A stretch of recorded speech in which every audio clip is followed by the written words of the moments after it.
This John Lothian News video is sponsored by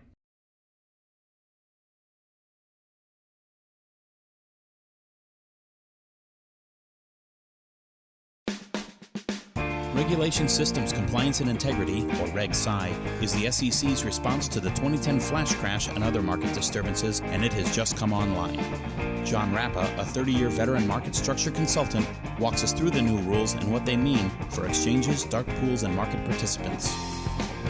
Effective now in 2015, the equity exchanges, the options exchanges, OCC, DTCC, FINRA, the NASDAQ SIP, and roughly 14 of the 42 dark pools that currently exist are required to be Reg SCI compliant, and as the rulemaking refers to them as a SCI entity. So they're considered SCI entities, and they now have to comply with the various aspects of the rulemaking.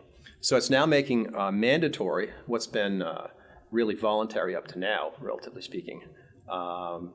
Identification of your mission critical systems. How do you test them? Your procedures, your processes, testing results.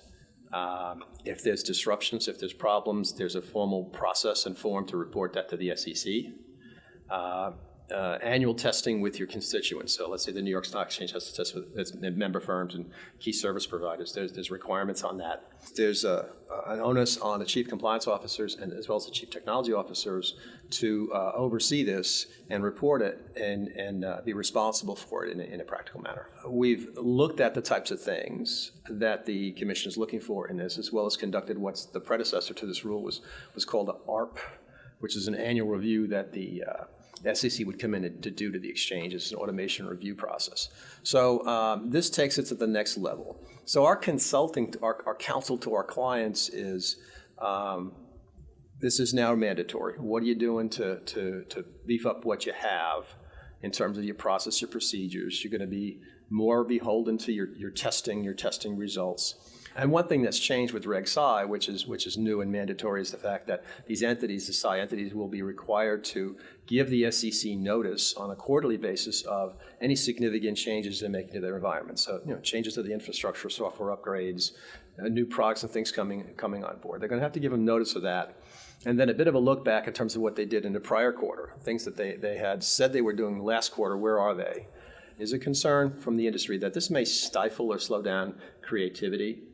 That if the Commission gets this quarterly report from you, will they want to take a look and see what you're doing and say, I want to come in and look under the covers and make sure what you're doing here, is up to snuff and stuff like that. That's yet unclear. And then if you imagine that an exchange, you have your market data systems, your order processing systems, your trading systems, stuff like that. It's unclear with the rulemaking are things like your phone system, your internal shared drive systems, are those part of the rulemaking? Are they subject to it? Because if you lose your phone system, that's just as bad as losing your trading system if you're the New York Stock Exchange. If you lose your shared drive where you have all your critical contacts and contracts and things like that, that's just as bad as losing your clearing system. So those are important systems, and it's yet to be seen how the Commission will look at them. More than likely, they're going to want to pull them in. But there's no one size fits all with this, because if you take a dark pool, their infrastructure, their process and procedures aren't the same as the New York Stock Exchange or NASDAQ. So it's not one size fits all. We now have this new world of overseeing systems, but this isn't a golden bullet. This will not guarantee that there will be no systems disruptions or problems.